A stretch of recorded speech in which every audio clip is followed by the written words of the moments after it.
Hello, NaNoWriMo. I am Grant Faulkner. I am Executive Director of National Novel Writing Month, and welcome to our special Double Up donation weekend. And we have a series of special webcasts for this weekend, but this one is super special to me because I'm talking to two very inspirational figures, more than two because we have a whole classroom of students here as well, Kwame Alexander and Lisa Stringfellow, and Lisa's students who are writing novels as well. And I just want to say, so this is Double Up Donation Weekend, and we set a goal of 130 million words for the weekend, and we are blowing by that goal. We are doubling up already. Last time I checked, we had surpassed 110 million words written as a community. So we doubled that goal to 220 million words that we want to write by the end of day tomorrow. I think we can go beyond that. So thank you for writing so much and engaging in NaNoWriMo so diligently.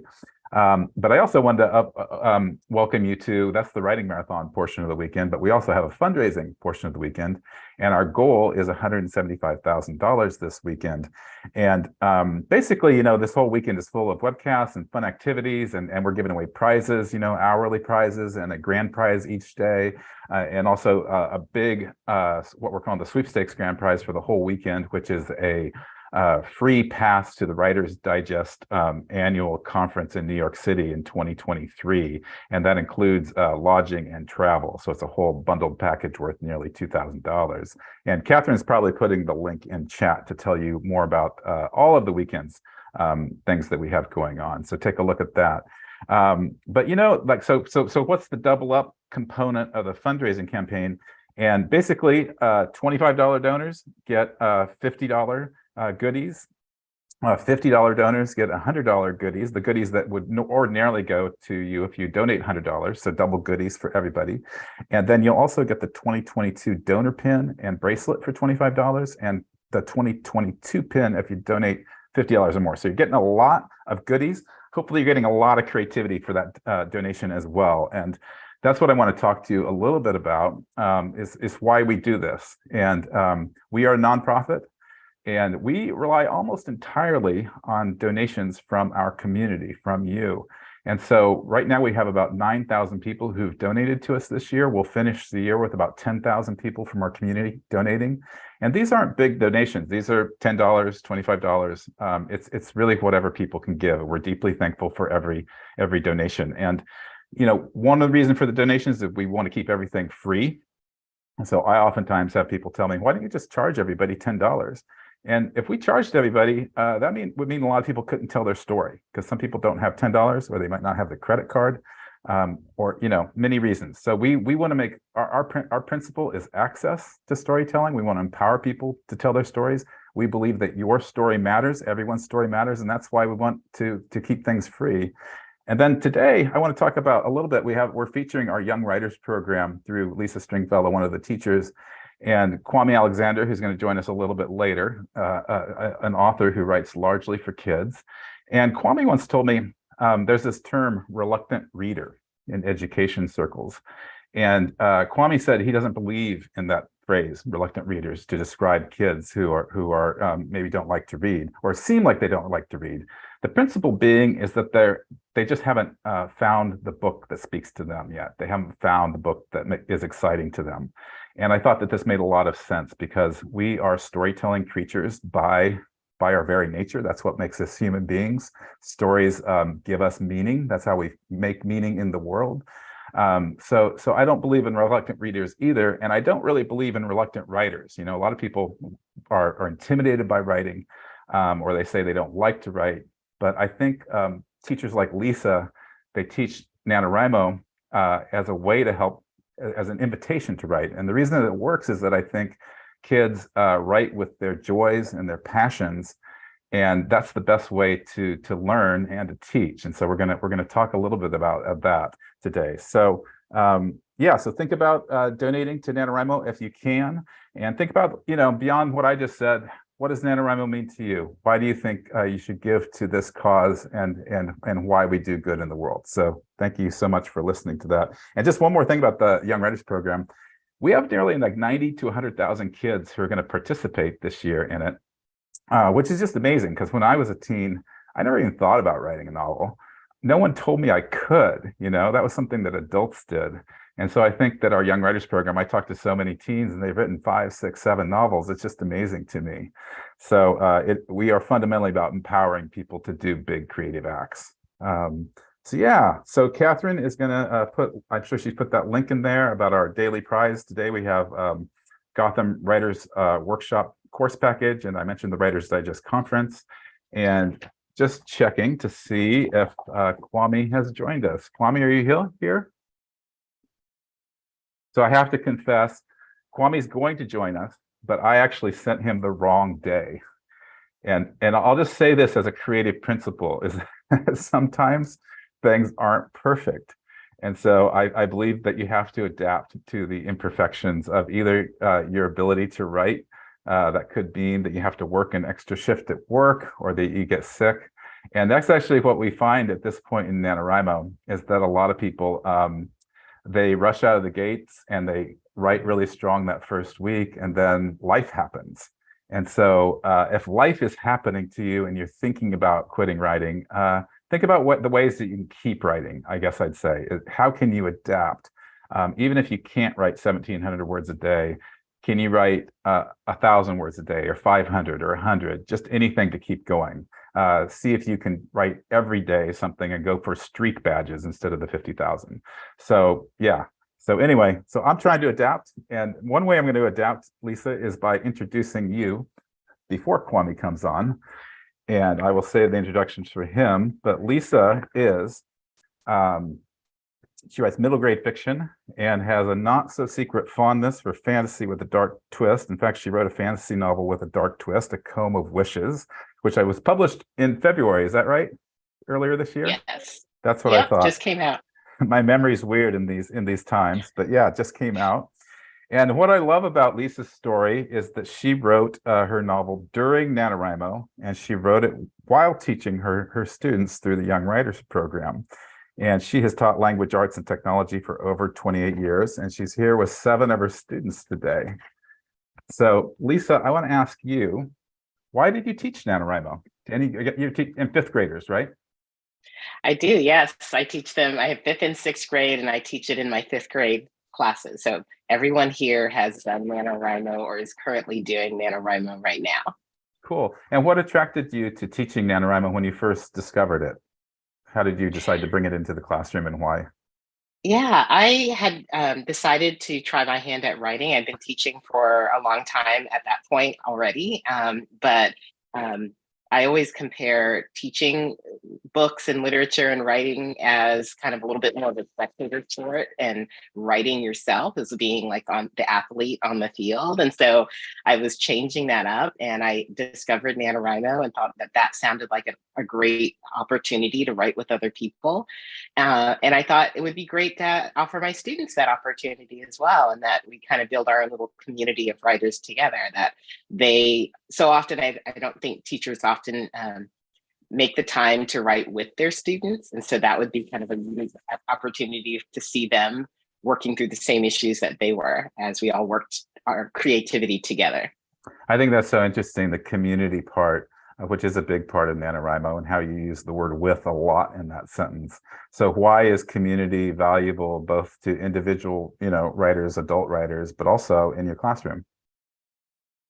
I think because, there's that myth of the solitary writer that, they sit at a computer keyboard by themselves in a room and work on the story. But I think we really do need to share our ideas with other people, whether it's for motivation, encouragement, inspiration. And I found that to be true in my writing journey, that seeking out other people to get feedback from, to just encourage me, to hold me accountable to my goals, has been really important. And I think one of the best things about doing the Young Writers program is that all of the students have their own personal goals. So it's a little different than the adult program where the goal is 50,000 words.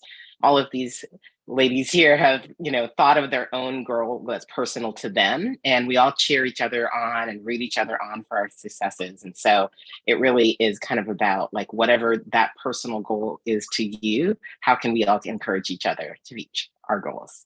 That's so cool. So your writing community isn't just, I know you're involved with a number of different adult writing organizations as well, but it extends beyond those adult organizations to the classroom. Yep, absolutely. Yeah, that's so cool. And tell me, when you started writing your novel with your class, was it just something you were doing for fun with them, or did you have kind of professional aspirations or think of it as something that might get published someday? I was thinking about it. I at that time, had started researching like, how do you publish a book? And, the number one thing was to learn about writing craft and to finish something. And that was a big first lesson that I had to learn because there's so often that you kind of get stuck spinning your wheels on a certain part of your story and you don't ever get to the end. But I did. I started learning about what it would take and meeting people who were also working in the industry, getting professional feedback at conferences from agents or editors. So a lot of, I think, what's been fun for me is sharing with my students the journey. Like, what does it take for a book to go from an idea in your head to actually on the bookshelves, all the books that they love so much? I can give them a little bit of background on, what a writer does to actually get their book out into a bookstore or on a library shelf. So that's been really great. Very cool. And thank you so much, Lisa. And thank you, viewers, for your patience here. I hear that Kwame Alexander just joined us.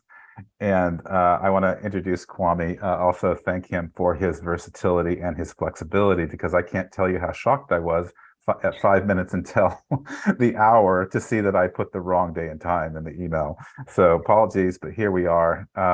And I'm super excited to introduce Kwame because I find him to be one of the most inspiring authors in the world. And, in fact, he's always, if you follow him on social media, he's always somewhere. He's in a classroom somewhere, he's in a library somewhere, he's in a bookstore somewhere talking to people. And right now he's coming to us from Portland.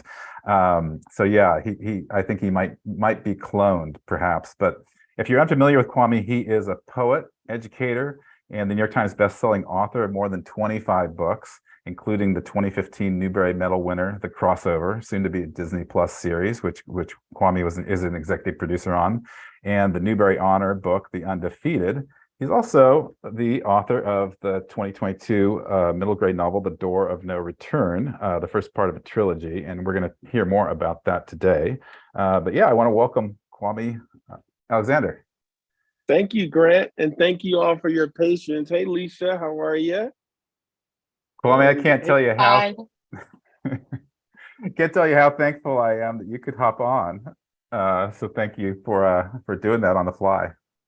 Oh no, you're welcome. I'm in Seattle. Oh, Seattle. And I leave for Portland in about 45 minutes to an hour. Okay. So yeah, it's a 15-city book tour that I've been on, and Portland is the last stop. So I'm quite excited. I bet. Well, Kwame, I want to lead off with a question, and then I'm going to hand it over to Lisa and her students because I know they got a lot of good questions for you. But Right. but my question's like, I heard you introduced at an event, I don't know, a month or so ago, and the person who introduced you said that she was so inspired by you because you were a yes person, that you were open to the possibilities of the world. And I was just curious about that because I've experienced you as a yes person. And NaNoWriMo is such a yes event, because people have to say yes to themselves as people, as creators, as writers. And then once they say yes to their novel, they have to say yes every day to show up to keep writing that novel. Yes has to become part of the fabric of their creativity. So I was wondering if you could talk a little bit. Do you see yourself as a yes person, and how does that inform your writing? I mean, absolutely. I say yes to you, Grant, to be here.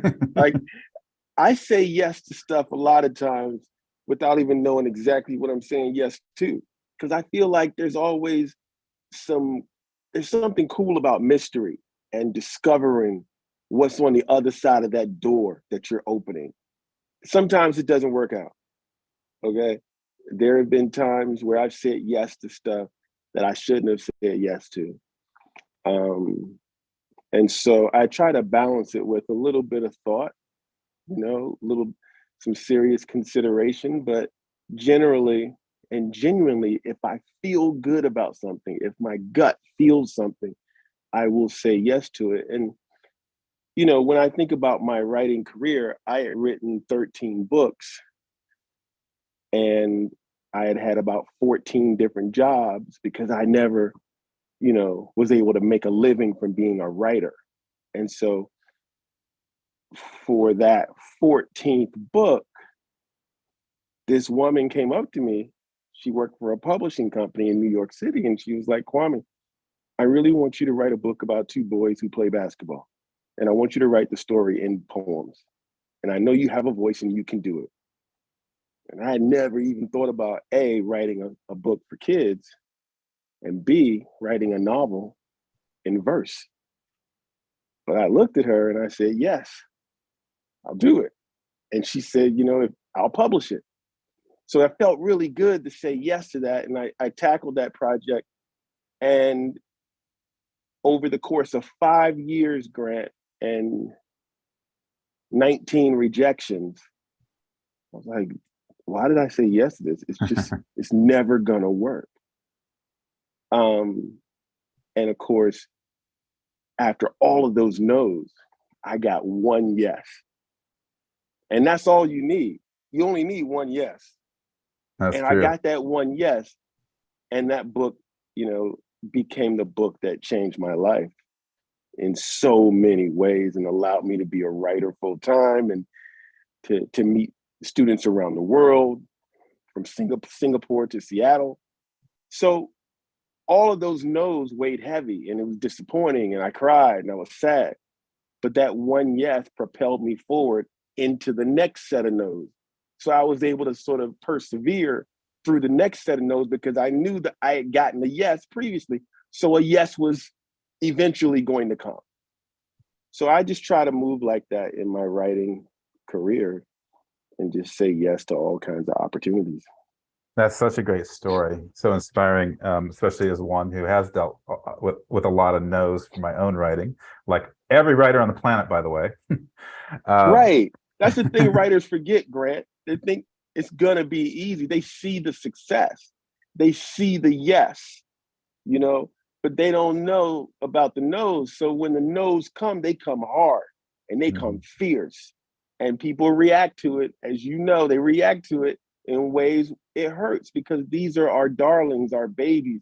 These are our words, the things that matter to us, our dreams, our hopes personified on paper. And so, it's tough to get those no's, but that's a part of the journey. It's part of the journey. And before turning over to Lisa, just so people know about your book, The Door of No Return, how did yes figure into writing this book, saying yes to it? So this was a book I did not set out to write. I was sort of called to write it. And by that, I mean, I found myself in a place called Ghana, West Africa, in a village called Conco, engaging and interacting with children and families over the course of 10 years, 11 different visits, building a library, bringing books over, playing soccer, eating jollof rice, just becoming a part of the community. And over the course of those 11 years, those 10 years, or those 11 visits, I had to sort of put those experiences, or, to talk about this culture, this community, these people in a way that showcased their humanity that we often forget about when we're thinking about Black people in particular. We tend to define Black people as by what happened to us, and I'm not a big fan of being defined by what happens. You define yourself for yourself by what you do, by what you make happen. And so when we think of Black history, we think of Martin Luther King, Rosa Parks, Harriet Tubman, slavery. We think of these things that are pretty much staples. And I posit that those are the middle of Black history. They aren't the beginning. And so The Door of No Return is my attempt to write a beginning. Thank you so much for that. I'm going to have Lisa and her students ask the follow-up questions now. That cool, Lisa? That sounds great. So these friends of mine have a ton of questions, and I'm going to call on them to go ahead and ask. If you guys can remember just to say your name and your grade, and then ask your question. Saran, you're first. I'm Saram, and I'm in 5th grade. And my question to you is, what inspired you to be an author? It's a good question, Saran. I think I grew up in a house with two parents who were teachers, and a father who was a preacher, and a mother who was a storyteller. And so I grew up around words. I was immersed in stories, whether they be from the Bible or whether they be from folk tales or songs. There were about 10,000 books in my house, and we had to read a lot of books growing up. So I grew up immersed in stories. And so I think I wanted to, I felt like I had something to say, and I had something that was worth reading or worth listening or worth hearing. And so I think I don't think I wanted to necessarily be a writer, Saran, because I wanted to be a tennis star or a pediatrician. Like, that was my dream. But I think that becoming a writer was something that I was created to become. Like, my parents, if you can create a writer, like if you had a ball of clay, Saran, and you could shape it and mold it, I think my parents shaped and molded me into a writer. I don't think I have a choice. I'm upset now. I didn't have a choice. I just realized it. I had to become a writer.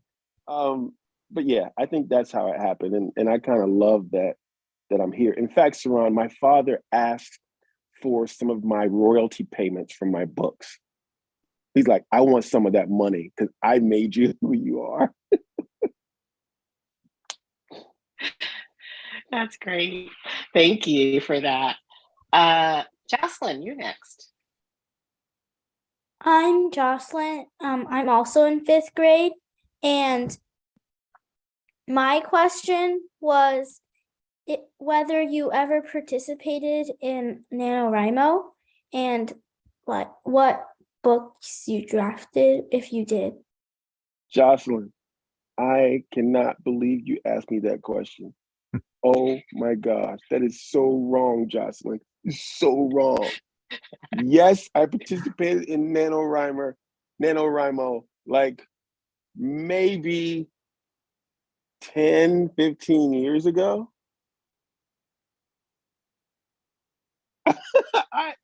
I'm embarrassed to say I never completed a book. Not fair that you asked me that. Hey, that's tough. The millions of people who've done it, kudos to y'all. That's tough work. The crossover took me 5 years to write. The Door of No Return took 10 years. Like, I'm not a fast writer when it comes to novels. I so want to be. I even bought No Plot, No Problem. Like, I want to write a book in 30 days. If I can do that, okay, so maybe next November, Jocelyn, you convinced me. I'm going to try NaNoWriMo again. And this time, hopefully, I'll be able to get past chapter 3. She's probably going to come back and ask me if you keep that promise next Yeah, year. I was gonna say I'm gonna register Kwame for next year and follow up right now. Yes. Hey, Jocelyn, I got a 2-part question for you. Have you ever done it? And second part is, do you have any advice for me if I'm gonna do it next year? This is my first year doing it, but maybe you want to try to almost plan it out before you start. And when you start, you want to dedicate most of your time to it. Jocelyn, that's pretty good advice there. Plan it out, strategize, and then devote most of your time to it. All right, I'm down. Good. I love it. Next is Misha. Hi, I'm Misha. I'm in 5th grade. And I was wondering if you had a teacher that was very influential in your life. I had three teachers who were very influential in my life, Misha. First teacher was Miss Virgil in first grade. And she gave me a job during the summer. She said, if you read 100 books during the summer, I will give you a t-shirt that says you read 100 books during the summer. So I read 100 books, Misha, that summer. And she gave me a t-shirt on the first day of school. And I wore that t-shirt every day for a week. It was really smelly. The second teacher that had an influence on my life, because sometimes, Misha, influence and impact doesn't have to be positive. Sometimes it can be negative or it can come from a negative place, but you can learn something from it. I had a 12th grade teacher, and she asked me to write a paper. We had to write a paper to graduate from high school. And the paper was on any novel in the English language. And I wrote a paper on the novel Things Fall Apart by a writer named Chinua Achebe. And I got the paper back from my teacher, and there was a big F at the top. You know what an F is, Misha? A fail. Boom. It was a red F. It was huge. So I went to talk to her. I was like, why'd you give me an F? That was a good paper, right? And she said it was an excellent paper. It was college level. It was so good, there's no way you could have written it, Kwame. And so I was like, whoa, she doesn't really believe that I'm this talented. And so my father came up to the school, and we had a meeting with the principal and the teacher, and the grade got changed to an A. And I've always wondered what would have happened if I didn't have a parent to come up to the school. So I tried to make sure I remind kids how much they're worth. I try to remind teachers that their students are valuable, they matter, they're important, and you got to treat them all like they have the potential to one day win a Newbery medal, because you never know who's in your class, teachers. The third teacher that had impact on me was a poet in college. She's a professor at a place called Virginia Tech, and her name was Nikki Giovanni. And she's pretty amazing. And that's a really long story, Misha. That could be a whole nother Zoom. So I know we got to move on, but those are the three teachers. That's amazing that you got to study with Nikki Giovanni. I'm like so jealous. The next person to ask a question is Jaya. Hi, I'm Jaya. I'm in 8th grade, and I was wondering, when you begin to have an idea for a novel, what is the process you go through to transport what's in your mind to words on paper? Well, great question, Jaya. So when I have an idea for a novel, I will go for a walk and think about it. And then maybe I'll go watch Netflix. And then I'll maybe write a poem, make dinner, take my kid to school, think about the book some more. And before you know it, like a year has passed, and I've been thinking about this book a lot. Then maybe a year and a half has passed, and I've been thinking about it and jotting notes in my phone. And at some point, Jaya, I say, okay, I know who the character is. I know how the story's going to start.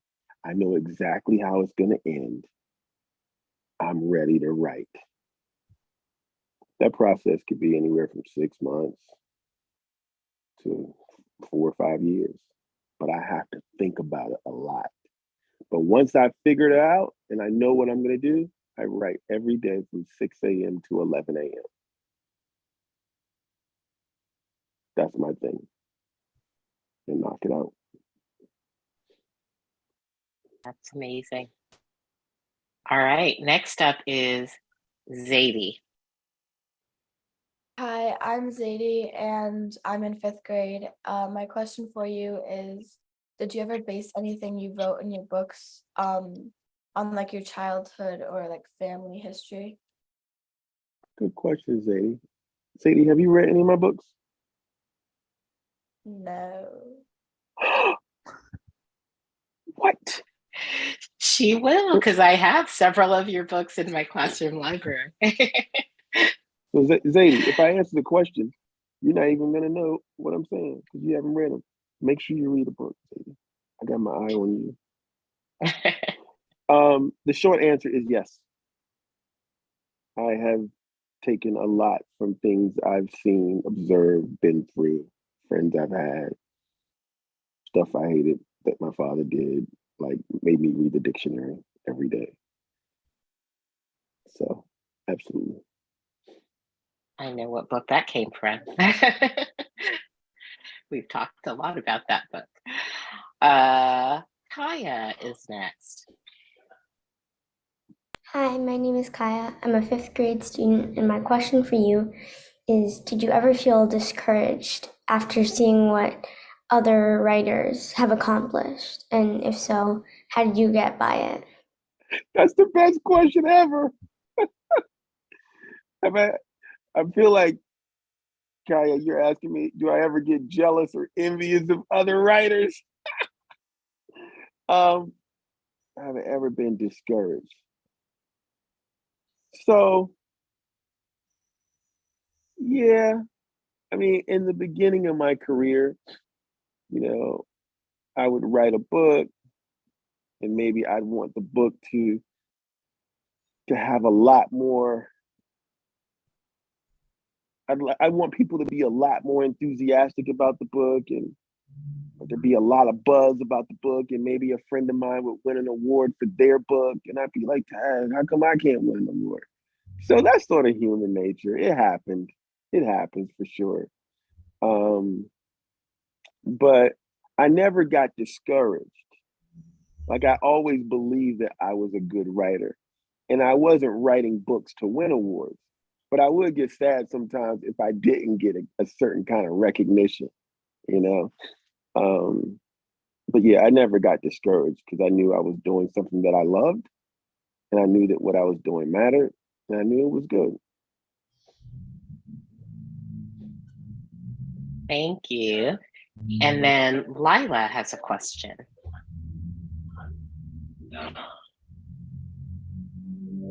Lila, you're muted. Sorry. My name is Lila and I'm in fifth grade. And my question is, which books that you wrote are your favorites and why? Lila, have you read any of my books? No. What school is this? I need to come to this school. We're gonna need to have a talk. We're gonna need to have a talk, Miss Stringfellow. We have a lot of your readers though. So I'm just messing with you. Lila, that's a hard question because I kind of love all the books, but The Door of No Return is the most recent, and so that's the one I'm spending a lot of time with lately. But I love all of them, you know? And whenever, I'll tell you a secret, whenever I publish a new book, like I have a new book coming out on January the 3rd or 4th, and it's called An American Story. And I think I have it. Would you like to see the cover? All right, let's see if I can find it. Yeah. So that book comes out on January the 4th. And whenever I have a new book come out, when I go to bed at night, Lila, I put it next to me on the pillow.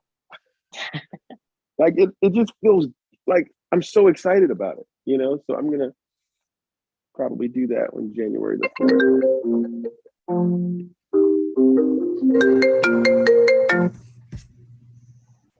So there you go. That's American Story.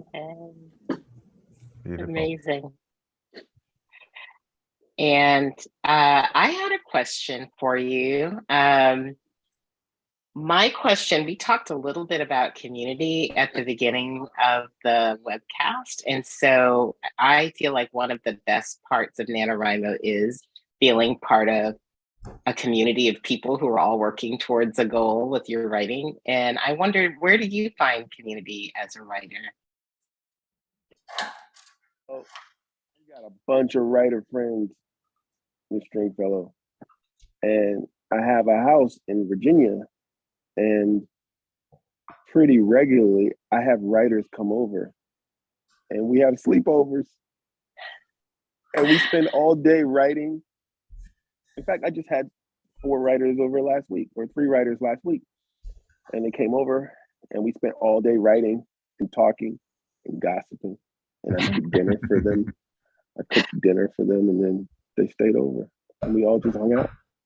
So I have a lot of friends who are writers, and I spend a lot of time with them.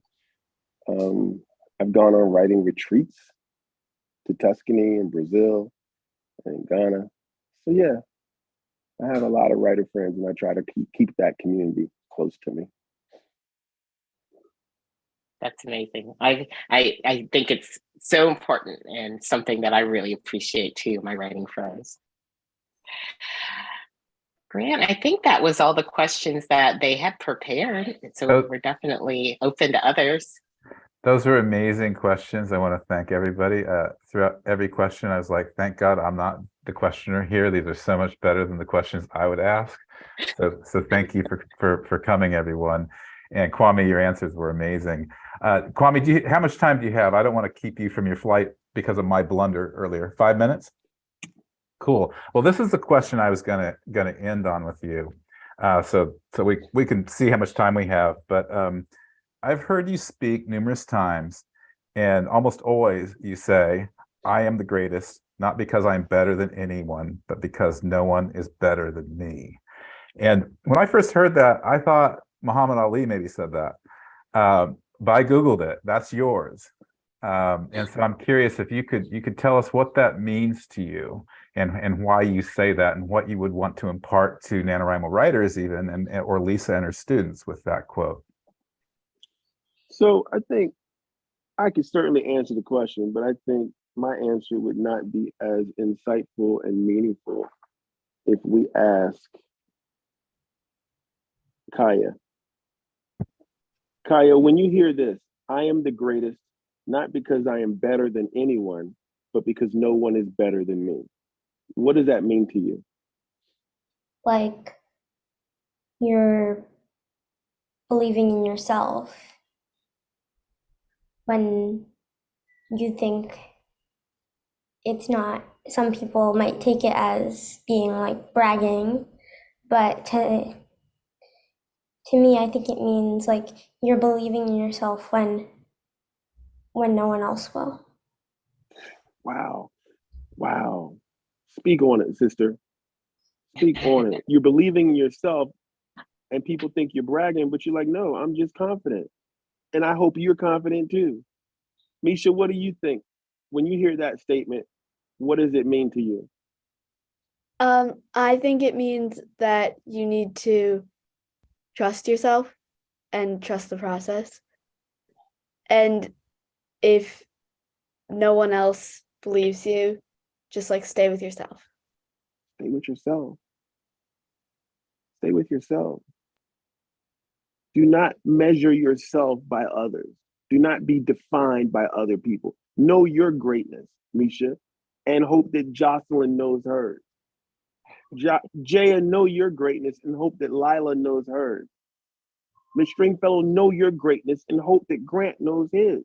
The idea is that we can all be great at the same time. My greatness does not mean that you are less greater. Let's all be great together. I think that's what it means to me. That's why I think NaNoWriMo is so important, because it's encouraging all of these writers to do this thing. We're all doing it at the same time. That is huge. That kind of energy that you're putting out, that creative energy you're putting out to the universe, it's you harness that. Yeah, maybe that's what I'll do. I'll be able to write a novel. I'm gonna work with y'all next year. I'm gonna harness that energy. I love it. I love it.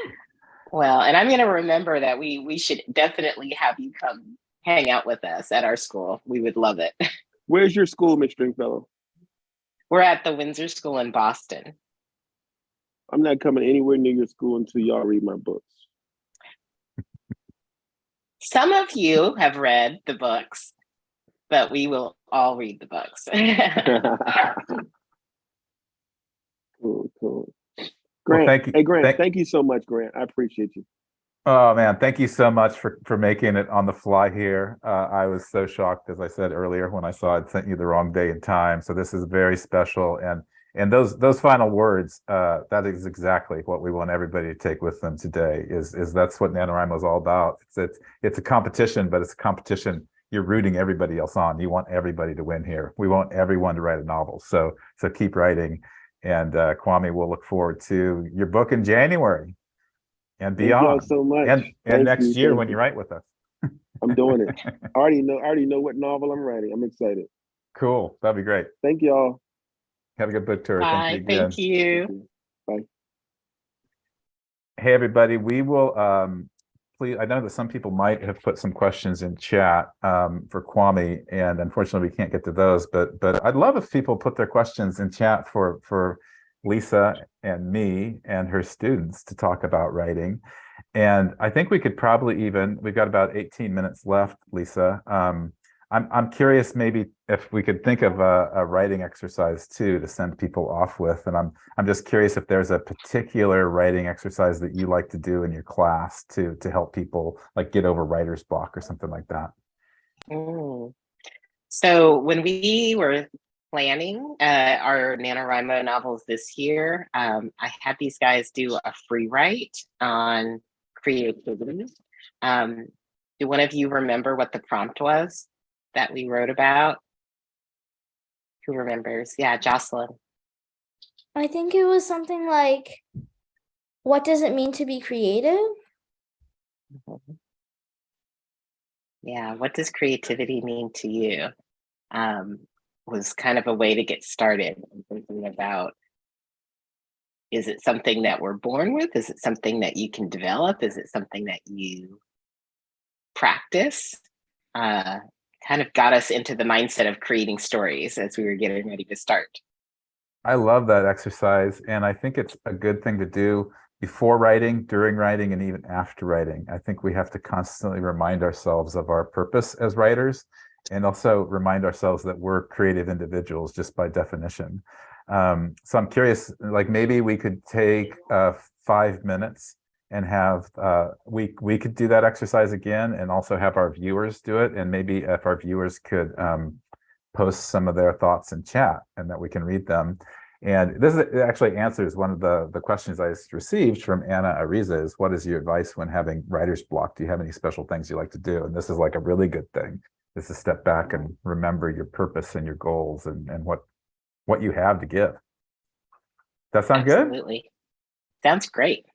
Let's do it. And if people have other questions about writing or NaNoWriMo, Lisa and I can answer them, but I will set my timer for 5 minutes and let's give the question one more time, Lisa. What does creativity mean to you? All right. Can't wait to hear the answers.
We're about halfway through, folks. 2.5 more minutes.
And that is 5 minutes. And I have my chat window open. Please put any sentences you want to share with people.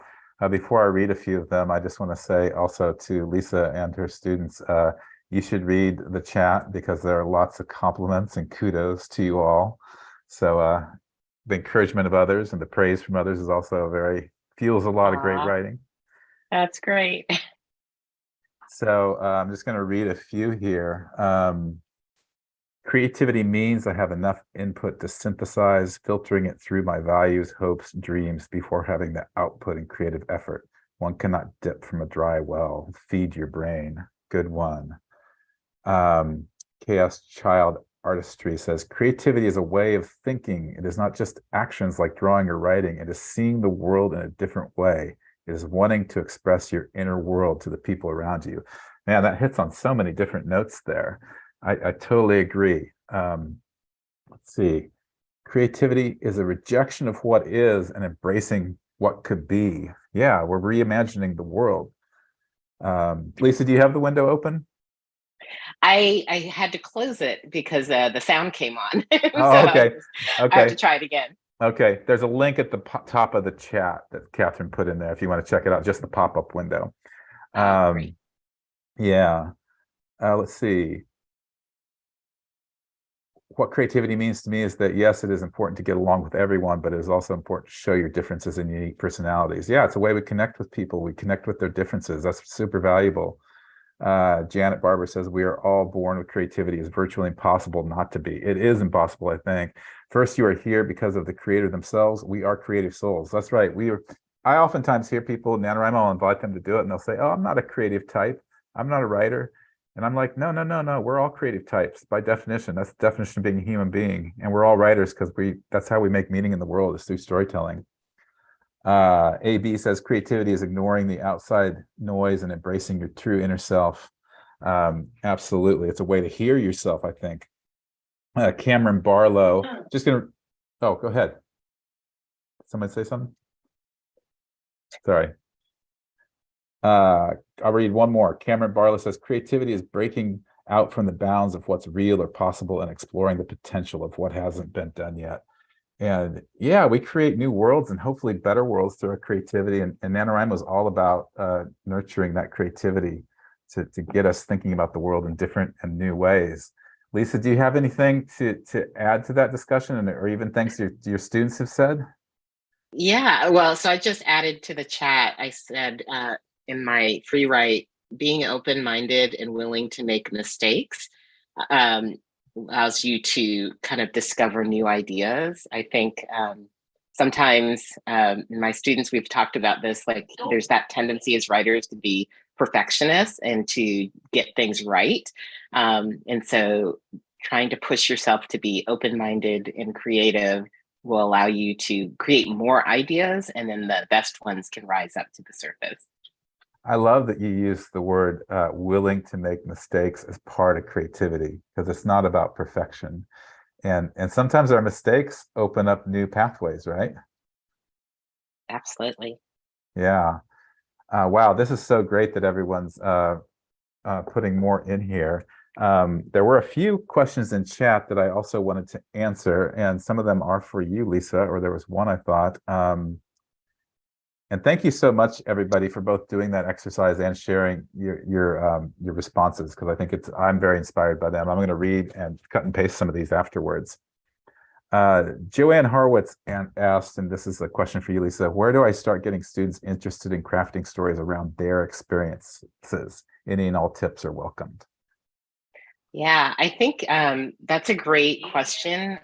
One of the things that I like to have students do sometimes is think about what are their circles of identity.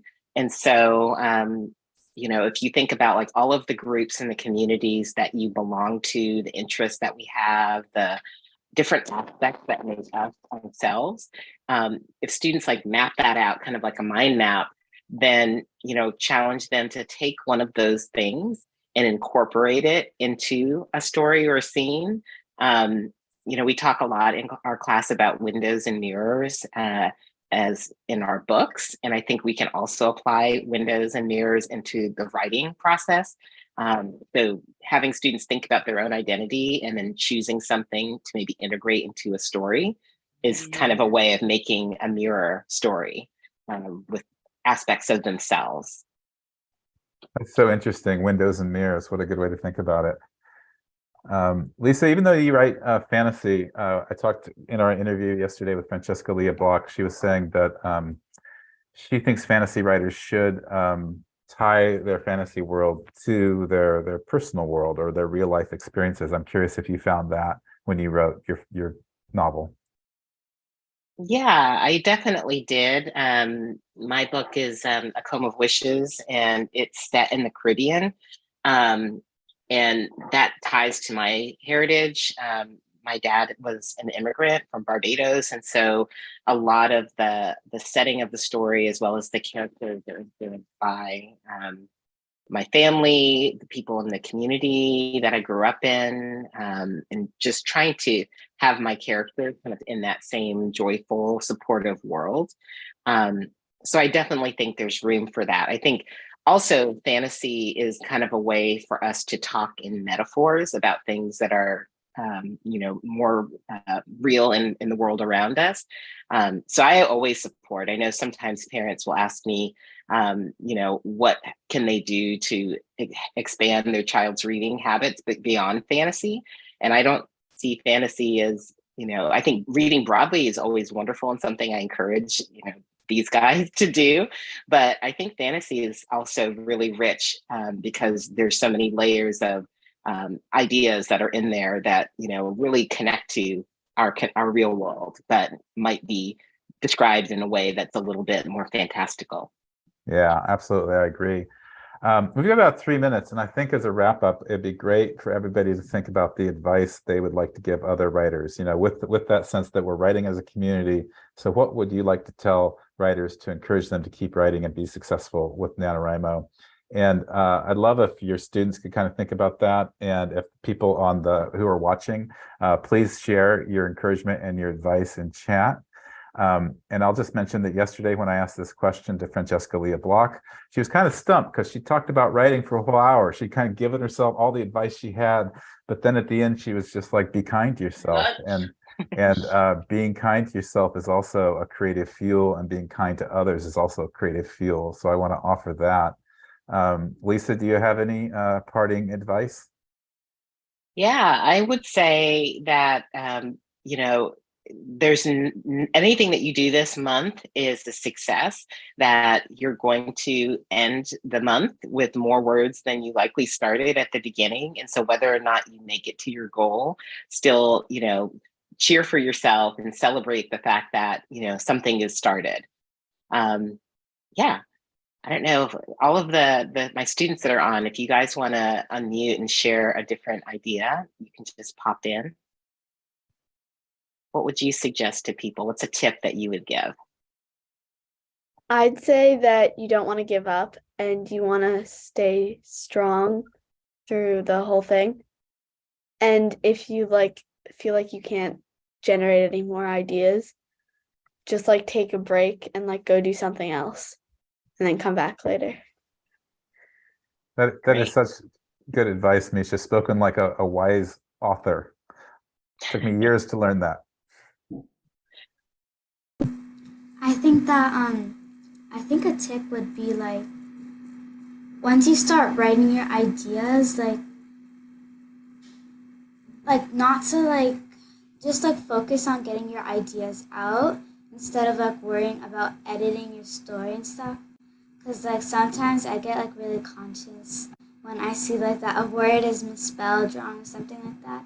But, like, I think it's a good idea to have all your ideas out first, and then when you can go back and then start editing, because that really helps me.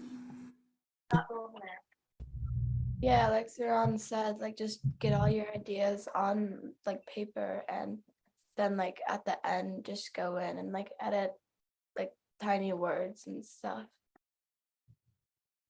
Great advice. I think that you should, like, when you're trying to pick what you're writing about, you have to pick something that you would want to read and what you really have something to say about.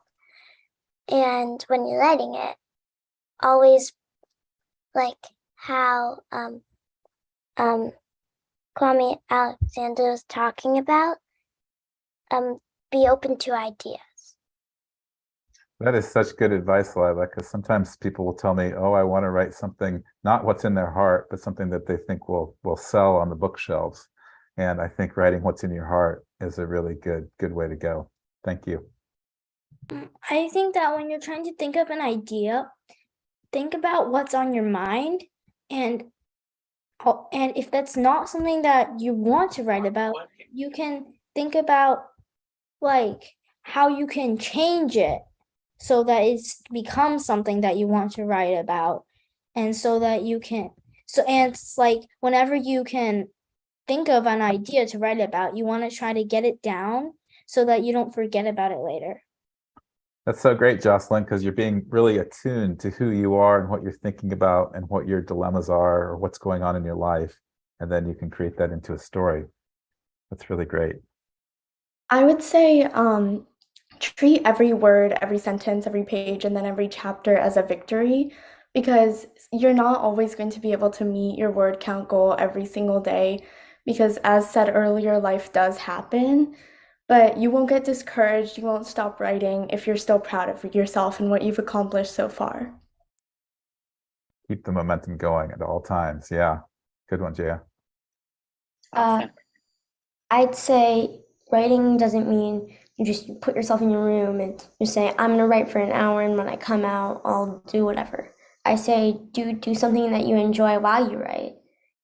It has a good impact on your writing, and it means your writing will not be how you think someone else will like it. It'll be how you like it. That's the way to do it. Write for yourself. That's amazing. And I like that idea of doing things that you like while you write. I think some of you like to listen to music while you write, or you might go for a walk and think about what you want to write about, kind of like what Kwame talked about. So all of those are awesome ideas. It's true. A lot of writing doesn't happen at the desk, does it, Lisa? It happens in other places in life. Absolutely. I like Kwame's answer to that question. Well, thank you so much. This was so inspiring. These are good words to part with. And I just want to thank our viewers for tuning in and for sharing your thoughts on creativity. Keep that momentum going throughout the month. Keep all this great advice that we've received from Lisa and her students going the rest of the month. And if you can donate, we would really appreciate it, even $10 or $25. And if you can't, you contribute to NaNoWriMo just by writing. We really value you just as a participant rooting other people on. And so everybody go to the link that tells you that the hub on our website that tells you what we have planned throughout the weekend. We've got a bunch of different activities and more webcasts, and just really appreciate you and want to keep rooting you on to the finish. So thanks so much, Lisa, and all students. You guys are so poised and smart, and it was just such a pleasure to have you. Thank you.